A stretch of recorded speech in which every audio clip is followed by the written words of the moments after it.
What's up, y'all? It's Zach with Living Corporate. Look, Living Corporate is a digital media network, right? Not just a single podcast. Okay, hear me again. I said a digital media network, not just a single podcast. So when I say digital media network, what does that mean? Digital media network means that we're creating all sorts of different types of media.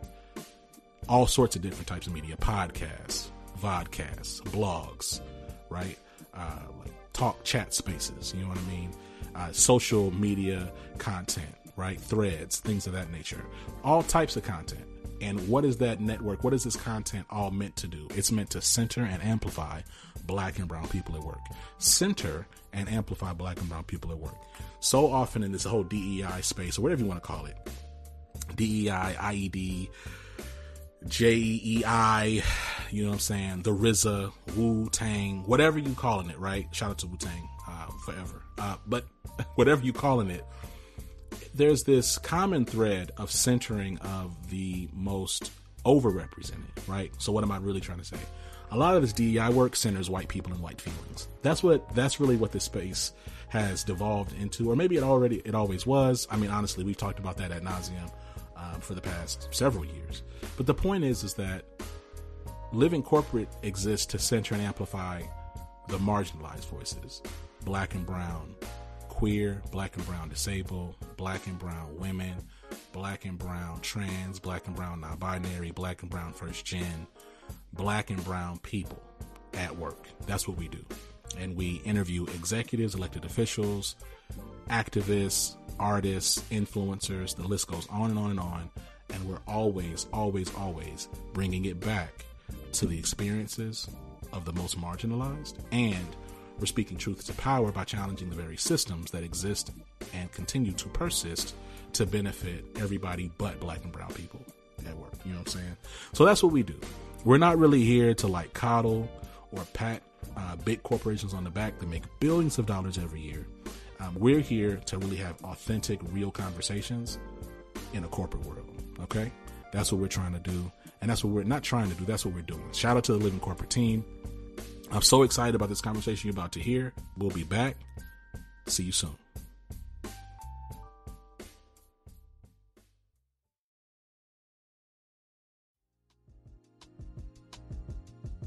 Nate, welcome back to the show, man. How you doing?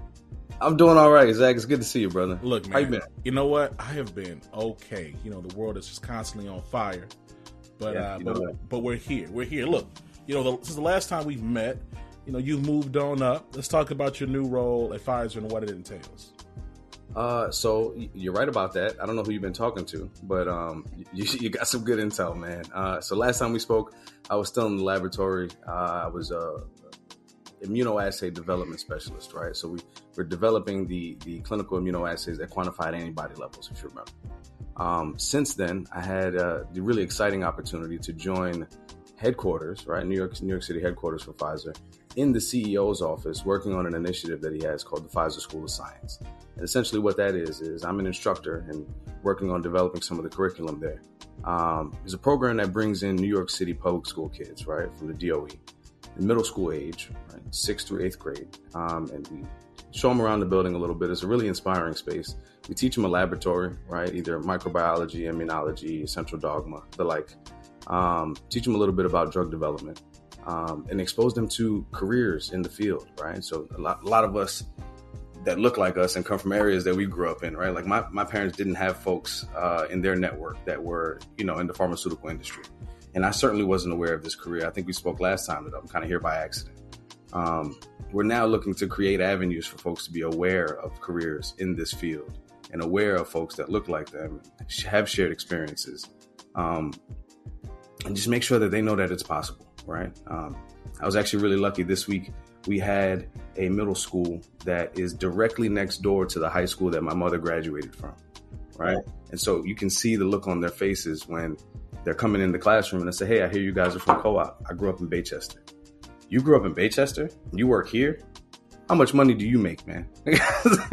You know, man. So when you see the light bulbs go off, man, and don't get me wrong, I'm really proud of all the contributions I was able to make in the laboratory, right? I will hang my hat on that for the rest of my life. Absolutely. But there's something really special about when you see the light bulb turn on in the young kid's eyes, right? And they see themselves in you, and you can see the wheels turning, and you can see the questions forming. That for me has been one of the most rewarding experiences that I've had at Pfizer. Man, you know, it's wild. I remember when I was in industry, before focusing on living corporate full time, I remember doing a talk and like doing a office tour for some black and brown kids from like inner city Houston, and they were like, "You work here?" I was like, "Yeah." And it's just so funny, so perceptive. How much money you make? And I'm like, and I think at the time I was making like, it was like $89,000, and they were like, "What?" And I just said it. I was like, $89,000.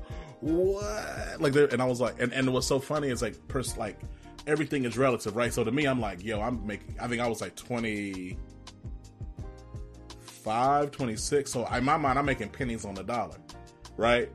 But for them, it's like, yo, that's like the most money a lot of them have ever heard of, for some, especially someone that looks like them, right? So, right, yeah, it's and then they started really, because they go from halfway paying attention to really being like, wait a minute, and started like really formulating questions to your point, like seeing the look in the eyes. Look, you've been at Pfizer now for 5 years, so here's my 2-part question. 1, did you envision being here this long? And then 2, what's keeping you here? Oh man, so we I think maybe touched on this a little bit last time we spoke. In short, no, I did not envision being here this long, right? I remember when I walked in the doors, and you get to know some of the senior leaders in the organizations, and they've been here 20, 30, 40 years, right? No way I could see myself being here for, this is a stop in the road. I'm on my way to medical school. I'm going to build up my resume a little bit. Sure. Be here for maybe 2 years. Call it an extended gap, and then I'll be on my way. What keeps me though is, and I got to be just completely honest with you, I think I found a home here, right? You've had the pleasure with meeting some of the amazing colleagues and speaking with some of the colleagues that we have here, and how insightful they are and how passionate they are about what it is that they do, right? I think it's really, really cool when you work for a company whose mission is to change the lives of patients, right? You don't get to be that impactful in most jobs. If I was on my way to medical school and I saw, however many patients in a year, call it 5,000, which is an unbelievable number for a doctor to see. I worked on that COVID vaccine, and they got a couple billion doses out, right? And that to me is impact. And it's not to diminish anything about the front lines, right? They're so necessary, and maybe even more important. I like being in the cushy little lab space, right, with the AC on and, doing my little science experiments. But when you talk about the global impact of working at a company like Pfizer, right, making the world a healthier place, and the community that we share as Black and brown folks at Pfizer, it feels like home here, man. They take very good care of me. That's really dope, man. And it's rare for people like us, historically marginalized Black and brown people, to say that about a job, especially to say it about an entity as huge as Pfizer is. So that's a beautiful thing, and I'm really glad that you found a space that you're that comfortable in. I think, like, really continuing on in that thread, we talked about intersectional identities the last time you were here. The fact that you have both, you hold both identities simultaneously, or first of all, you hold several identities simultaneously, but prominently, perhaps most prominently, is your Black identity as well as your Latino identity. Let's revisit that. What did you enjoy about Pfizer's Hispanic Heritage Month programming this year? First, I'd have to tip my cap to the folks that organized it, right? Like Mia and Melissa did an incredible job. They kind of plugged me in and showed me that they put me on the road, right? Mm-hmm. Once you get on the road, it's your job to just put your best foot forward. Some of the highlights, though, are what the takeaways were for me. And not necessarily the things that I said or the things that I was able to contribute to, but the things that folks remember and approach me about in the hallway, right? The messaging about sending the elevator back down, the messaging about cherishing your uniqueness, the messaging about, bringing your authentic self everywhere you go, especially in the workplace, right? Because those things that make you are what allow you to contribute in ways that other folks in your area, in your business area, that is, are not going to be able to contribute. right? Your lived experiences make you who you are. Your interactions with folks on a daily basis are your legacy. And that's what the theme was, right? Create your legacy. And so when you get to start thinking about, not just the impact that we have as a company on global health, but the impact that we have on each other as colleagues, it's very easy, right? To come to work and to feel loved and to feel like you belong, especially when, and you mentioned it, right? This is a huge company. But one of the great things that a huge company offers is a lot of little pockets of people, right? A lot of diversity. And so you can find somebody that looks like you in almost every area of the business. Yeah. And that's somebody that you can learn from. That's somebody that you have common ground with. And so once you get together and you're able to share those experiences, you realize we're much more similar than we are different. It doesn't matter what you majored in. It doesn't matter what area of the city you came from. If you're not from the city or this country, your experiences here are very similar. And what are we doing to make sure that the door is left open for folks to walk through after we leave here? You've been alluding to it throughout this conversation, but I want to ask you directly, what do you think folks miss? And when I say folks, I really mean like executive leaders, budget owners, recruitment professionals. What do you think they miss most when it comes to engaging Latina talent in the corporate space? I think it's very difficult for people in high leadership positions, especially at companies as large as this one and as successful as this one, to spend the kind of time that may be necessary to be able to identify with the plight, right? And so sometimes I think, and this has not necessarily been the case here at Pfizer, but I think in a lot of companies, the tone doesn't necessarily connect, right? You can tell that the lived experiences aren't the same. And even sometimes there's a little bit like a lack in genuineness, right? I think that we have enough folks here at Pfizer that care, even if they don't get it all the way, right? And so it's not necessarily that we're missing it. It's that there are not enough of us in those positions to be able to identify it without having to put in significant effort. So I think the only thing that we're missing is more senior leaders of color, right? It's not that we don't have the support. It's not that they don't hear us. It's not that they don't, they might not be able to identify with it, right? But it's not that they're not lending an ear to it. It's that when you have to focus on a business that's as large as this one and as successful as this one and has impact on global health the way this one does, it becomes very difficult to spend the amount of time that may be necessary to make that connection genuinely. Yeah, it's interesting. You think about like when it comes to like engaging marginalized communities or like building up like different stakeholder groups that might be underrepresented in an organization.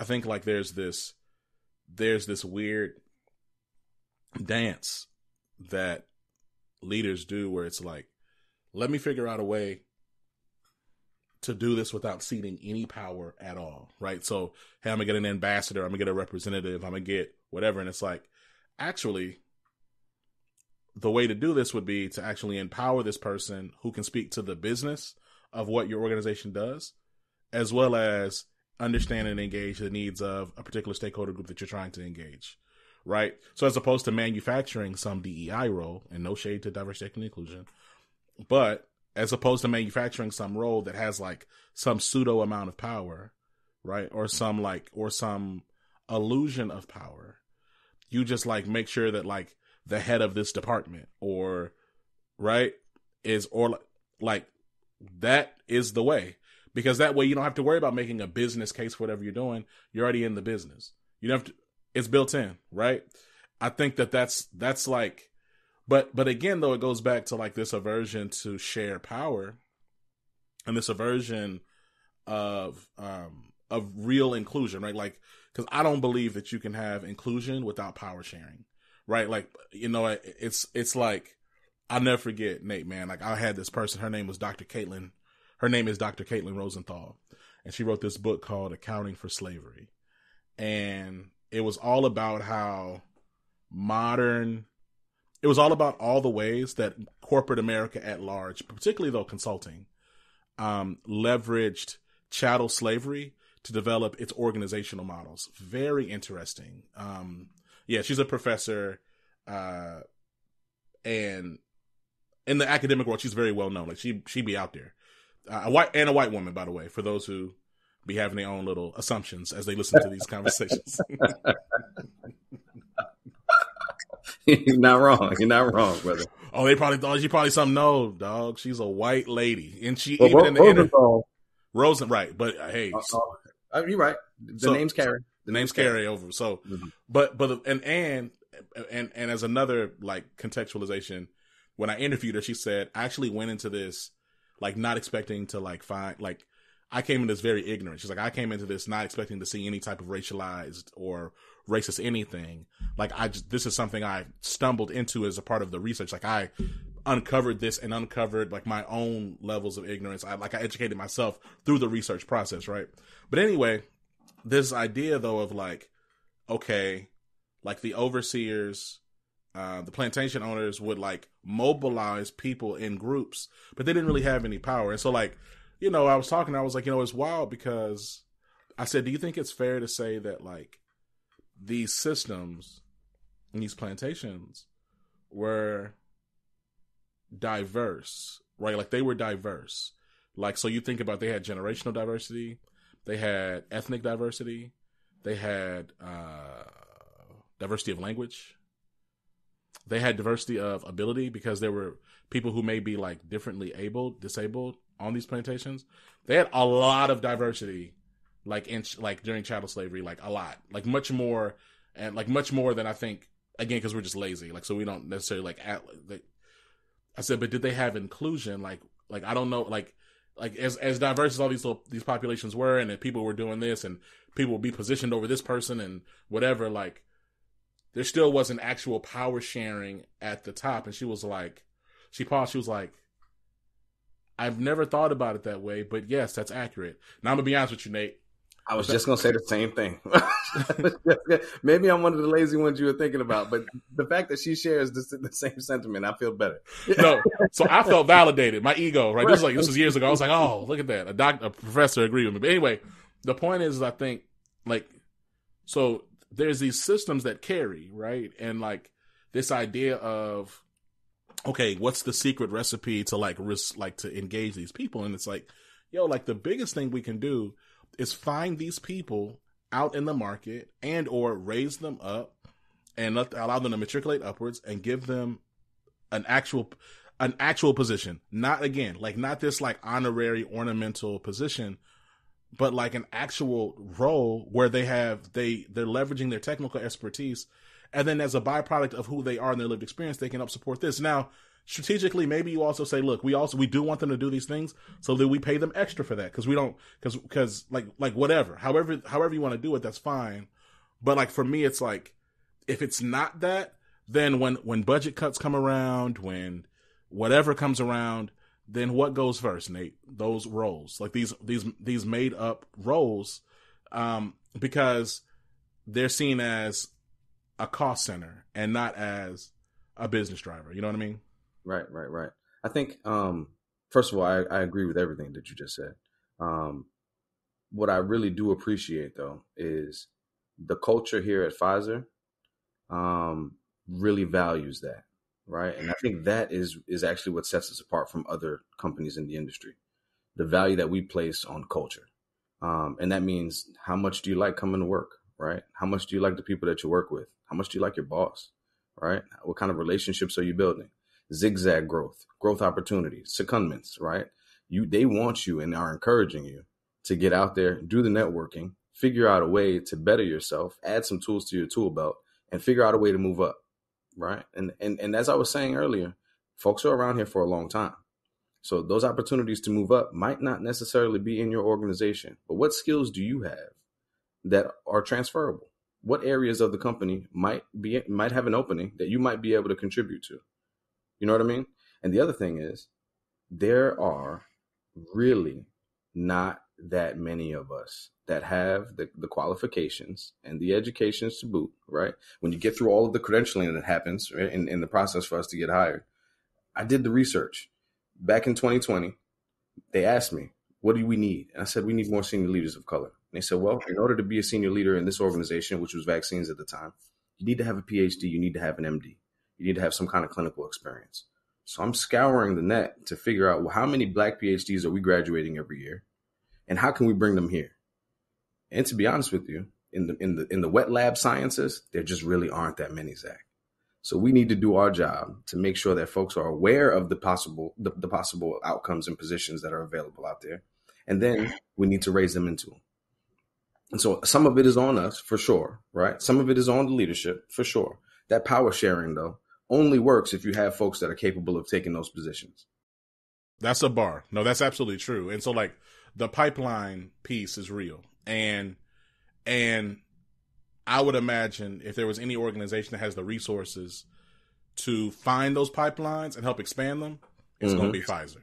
So that's why I'm at the School of Science. Yeah. We're starting at 6th grade now. Yeah. Right. These are all of the possibilities that are available to you. It doesn't matter that you're going to public school in New York City. It doesn't matter the background that you're coming from. Your mom might not know somebody that works for pharmaceuticals, but now you do. Now your teachers do. And when it comes time for an internship, here's my contact information. Give me a call. That's a beautiful thing, man. It's interesting. It's going into like this whole, like staying on identity. We had another guest, and we're going to air this conversation soon, but this is like a little bit of a preview, who talked about her ability to be white passing. Okay. She's a Latina, woman, how she essentially hid her identity for 20 years. Like she talks about this in the conversation. What does it mean for you to live in your fullest identity at Pfizer? And what, in your estimation, can orgs also be doing? I know we've been talking about this further and like ongoing, but like, what in your estimation do you think that organizations could be doing to support that? So that's a heavy one. So I think I'll start by acknowledging the fact that in a lot of ways I'm fortunate that parts of my identity land me in the dominant culture. Right? I'm a cis heterosexual male with a very specific set of technical skills. And those skills and those parts of my identity allow me entry into places, right? And allow me to feel comfortable in those spaces.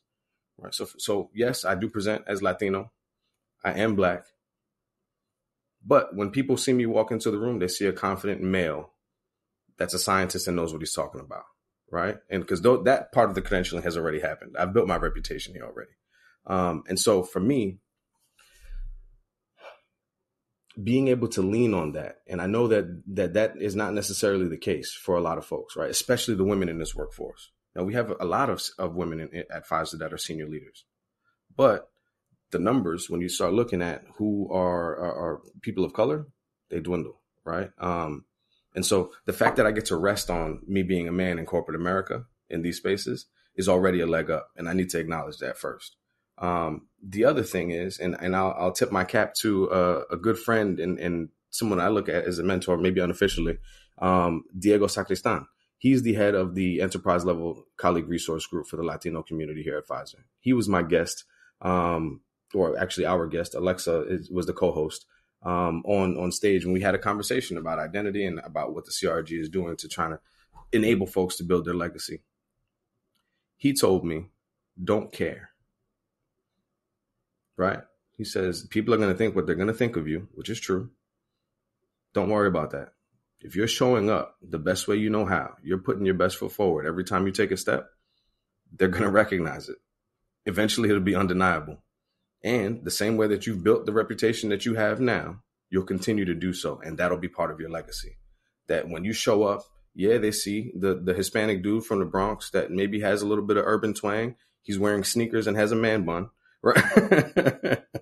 But they know that with the work that's going to come along with that is undeniable. You can't refute that. There's something to be said about, so there's accountability, right? There's accountability that these systems and structures have, and they do have, like, look, I'm not shy about my position, living corporate and as an entity, right? Like between all the work that we do, between our brand storytelling, our organizational assessments, our e-learning capabilities, our training, like between all the things that we're doing, we're always going to over-index on organizations and institutions and the power that they have and the responsibility they have to create spaces that are fair. And there is still individual accountability that we all carry in terms of how we decide to push and show up, right? So like, I remember, to your point, right? Nate, man, I worked at this consulting firm where me just saying, "What's up?" was like a huge thing, right? I started building a reputation for using slang. At the same time, I built a reputation for it, but his work is crazy. Like, y'all can't really touch his product, right? I remember when I was at an oil and gas company, and I would wear, at the time I had a mohawk, and I would wear, I would have a mohawk, but I was always suited and booted. Like, I was out dressing everybody. And I remember, like, people would be like, what is, like I was just an enigma to them, right? They just hard. And they were like, he's the hardest working person you're going to meet. He's extremely poised and professional, quote unquote. Professional is a very loaded word. And he does incredible work. Right. And so in that motion, right, of like not caring, to your mentor's point, there's something that happens over time where you build the reputation, and you have to just stand by that reputation. Like, you're going to get really great fans, supporters, and you're going to have some people that aren't fans. But guess what? You're going to have people that ain't fans irrespective of how you show up. So at least show up in a way where you can look in the mirror and recognize yourself, and where you can sleep at night. That's the part for me, right? I need to feel comfortable when I'm walking out of my house, right? And I need to make sure that when I show up, you know that I'm comfortable. And above all else, even if you can't feel my comfort, you know that I'm showing up to do a job and it's going to be done correctly, right? Regardless of the sneakers, regardless of the haircut, regardless of whatever it is, right? When Nathaniel walks in the door, we're going to get some work done. So speaking of getting work done, let's talk about your role. You know, like we talked about at the top of this call, you continue to ascend at Pfizer. Eventually, I got to imagine you'll be leading and managing teams. Is that something you want? I think absolutely. Absolutely. I think especially for the generations that are coming out of college now, my experience and my ability to connect with folks would really lend it well to being a manager. Now, don't get me wrong. Being a manager, especially in an organization like Pfizer, is work, right? And the way these Gen Zers like to move around, it's a lot of work to maintain expectations for them. And so when I think it might be frustrating, and I've seen this in other areas of the business with different managers, when you pour yourself into somebody and build them up, and eventually it comes to a point where they've learned everything they can from you, and it's time for them to move on. And you can see that little bit of a heartbreak in those managers when it's time. Well, I just got you fully functional, man. You're standing on your feet. You can do the job without me directing you necessarily. And now you want to leave. Now I got to start this process all over again. But for me, I think that's the beauty of it, right? Raising people up to be the best versions of themselves, making sure that they have a place where they feel like they can come authentically, right? If it's with a mohawk and a suit, so be it, right? But when you come here, we're going to work. You're going to learn. You're going to be better for it. And I'm going to teach you how to navigate the organization.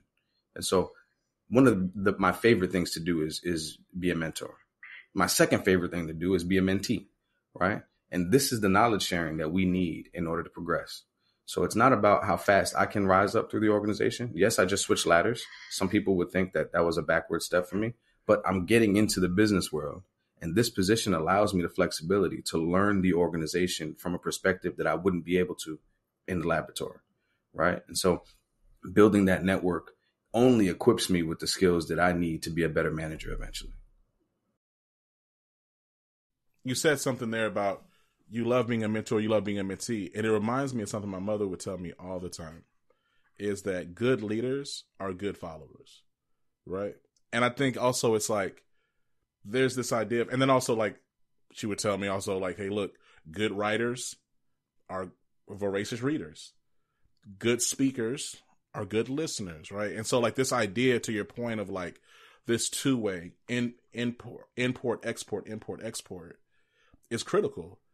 And I meet people, Nate, like who are older than I am, and you can tell, oh, you didn't really get a lot of importing. You've been exporting out of grit, emotion, some experience.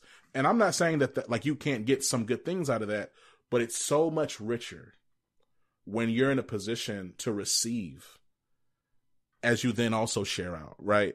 So that's dope. My follow-up question is, what is it that you believe organizations can do to prepare talent, particularly Black and brown talent, to be effective people leaders? The first thing that pops into my mind is don't be a gatekeeper, right? I think what you were talking about in terms of inclusion and giving up power in order to empower someone is really true. But it's necessary for your organization to be healthy and for your organization to grow. You can't, as a manager or as the head of an organization, tend to the things that you need to tend to and excel in your position if you don't empower the people around and underneath you to do their jobs to the best of their ability and even stretch, right? So the more things that they're able to take off your plate, folks see that as making myself expendable. That's not the case. It actually makes you able to reach above and beyond what it is you're expected to do, right? And so I think there's a little bit of perspective change that needs to happen, right? And in a place like Pfizer, that, business ebbs and flows, right? And business is cyclical. So some years we're going to be hiring a lot. Some years we're going to be laying off, right? In all of those years, though, Pfizer is going to do well. In all of those years, the folks that have been here for a long time will probably still be here if they're implementing the model that I just spoke, right? If you're making sure your ecosystem is healthy, then you are an asset to the business in whatever area of the business you're in. And so that for me is the gatekeeping is it, right? Open up the doors, make sure that folks have the opportunities to learn from you. And I think one of the things that you said jogged this for me, and this is going to be the second time I quote a rapper on your show. I'm sorry, man. Fat Joe said something about people that are leading or that are not effective leaders. You can tell that they've never been number two, right? They've never had to follow. They've never had to hold the door open for somebody to see somebody else shine in the light that they feel they truly deserve. And I think that perspective is actually, and I think that was Fat Joe. Don't quote. He's from the Bronx. Shout out to him, but don't quote me on that. That perspective, I think, is what lends itself to successful leadership and successful organizations. Knowing that in every single moment, you're not going to be the one in front, and you shouldn't be, right? If you are doing what you're supposed to be doing as a leader, the people underneath you are going to have visibility. They're going to have the ability to showcase their skills and their talents. That's why you hire them, right? Like, that's why you keep them near you, because you value what it is that they bring to the table. Let them show that. And then ultimately it reflects on you as a leader. It's something about the fact that, like, and you use the term, I want to make sure our audience they know what it means. Gatekeeping, like this idea of hoarding information and blocking access and or information or relationships or whatever the case may be, in the spirit of being that, really, to your point, emphasizing your own value. It's not like that scarcity mindset that, to your point, not only harms the person you're gatekeeping, but it harms you too, because you end up not growing. It's so interesting. I remember, again, working in consulting. There was a person who, they were like the project manager, and they were like, oh, well, tell me everything that's going on with your project, and I'm gonna go tell the client, or I'm gonna go tell this person. I'm like, okay, well, hey, why don't you let me, since I'm the domain expert, why don't you just, can we present it together? Like, I would like that experience too. Well, nah, because I own the relationships and I'm trying to get promoted to this role. Oh, I got it now. Right. So, like, this idea of really sharing, but guess what though? See how we're going full circle, Nate? You're talking about not gatekeeping, not sharing information, sharing resources, sharing relationships. But another thing that they're not sharing when they gatekeep is power. So like to your point, allowing people to shine and grow is critical. I mean, look, man, I remember, and I watch basketball. I love Westbrook. Like, before Ja, Westbrook was like, and then it was like that Westbrook, Derrick Rose, Steve Francis, like those shorter, hyper athletic guards. Baron Davis. Yeah. Baron Davis, John Starks, like, these shorter, hyper athletic guards. I love that. And I love Westbrook. And like, yo, him averaging those triple doubles, wildly impressive. At the same time, it's like, fam. Yeah. Say it. Go ahead. Yo, like, is that what this team needs to win all these games? And like, you know what I mean? And even like I love LeBron. I think LeBron is the GOAT. Yo, if he has to do all of that all the time, it's not going to work. You're not going to win in the long term. You're going to get some really flashy moments. It's going to be very exciting. This is not a sports podcast. So please, y'all, don't be coming in the comments fussing. Please don't be. All right, I'm about to move on. But the point is like, yo, like, it's a team game. Like, everybody's stat line won't look the same, but there should be something there that everyone's able to contribute. You being a stat sheet stuffer may not be a recipe for success, and I don't believe it's irrespective of short-term success. It's not going to be a recipe for sustainable success over time. Look, Nate, this has been a fire conversation. Before we go, are there any parting words or shout-outs? So many, man. First, I don't know if this is true. Am I your only repeating guest on this podcast? Nah, that's not true. Okay. But you're in a small population. Okay, good. Well, first, I'd like to thank you for this opportunity, man. This is unique and impactful, and something that I'll hold dear to me for a very long time, man. The opportunity to speak in this forum and to have folks that I've never met listen to my story and connect with and identify with the story that I'm telling and my experiences and how I'm choosing to navigate corporate America the best way I know how. And it's obviously not going to be perfect. I don't have all the answers. I don't have all the experience. I've only been doing this for 5 years, right? But I'm having a really great time and sharing my story. And like I said, right, being a mentor, being a mentee, listening to you have conversations with folks throughout the organization has been a gift. I also want to thank Mia and Melissa again, right? They're the ones that afford me all these opportunities to be able to speak to you guys. And then more specifically, the leaders that I've had ahead of me at Pfizer, right? So my manager that I had in the lab, more like an uncle to me at this point, Guy Singh, an incredible scientist, one of the best respected gentlemen in the industry. I've had the fortune of working with some really, really outstanding folks. And I remember, and one more aside before we get out of here, I'm sorry. I was interviewing for a position, and we spoke about how my path is not traditional. I didn't go to college straight after high school. I took a break. I owned a company for a little bit and dabbled. And then I went back to go get my degree. As such, when I joined the organization, I'm much older than the folks that held my title, right? So as an associate scientist, I was in my 30s or pushing 30. And my peers were 24, 25, right? And in an interview, I had someone ask me, is it going to be hard for you to take direction or learn from somebody that's much younger than you are? And absolutely not, right? I am a lifelong learner, and I think everybody should be. And more importantly, this person might be able to teach me something about this job role, but I'm going to be able to teach these people about life. I'm going to be able to share my experiences with these folks about how I show up, how it is you put your best foot forward, how to articulate a message without, distancing yourself or ostracizing folks. We're going to be able to learn from each other. If we're going to be a team, we're going to be a family. And that's the way I operate, man. So thank you for having me as a part of this team. Thank you for including me in this family. The list goes on, man. I could do this all day, obviously, but really, really just grateful and gracious for the opportunity, man. You guys are incredible. What you're doing is very important, and I appreciate you. Man, I appreciate you, Nate. And definitely shout out to the Pfizer team. Listen, y'all, if y'all want to learn more about the work that Pfizer is doing to create fair workplaces that are inclusive to all experiences, and frankly, like the ways that they're giving back and pouring back into communities and building better pipelines for leadership and representation, not just at Pfizer, but in the health care and in the pharmaceutical space at large. Make sure you click the links in the show notes. Nate, it's been a pleasure. I look forward to having you on again, because I'm going to have you on again, because we're going to be on again in 2024. Mia, what's up? All right. Come through, man. Happy to join you, brother, every time. All right, brother. Peace. Take good care.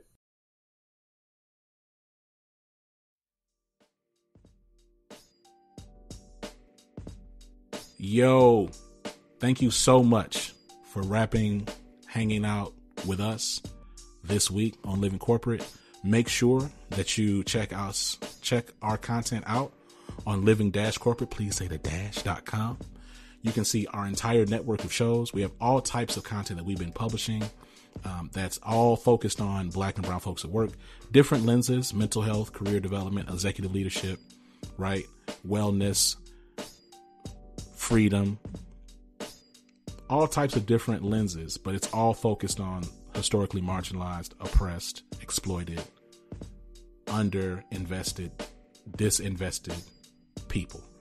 That's what we're here for. So also click the link in the show notes. Make sure you check out our merch. Cop a hoodie. It's getting cool. So make sure you go on the website. If you don't want to cop a hoodie, cop a tank top. You know what I'm saying? Cop a mask. You know what I'm saying? Still wear a mask. Look, come on now. The pandemic's still a pandemic. And I know y'all don't want to act like it is, but people still getting sick out here. Trust me, I got coworkers. People I got friends. All right. Be careful. You know what I'm saying? Make sure you get familiar. You know what I'm saying? Take care of yourself. And look, until next time, this has been Zach. Thank you so much for rocking with Living Corporate. We'll talk to you soon. Peace.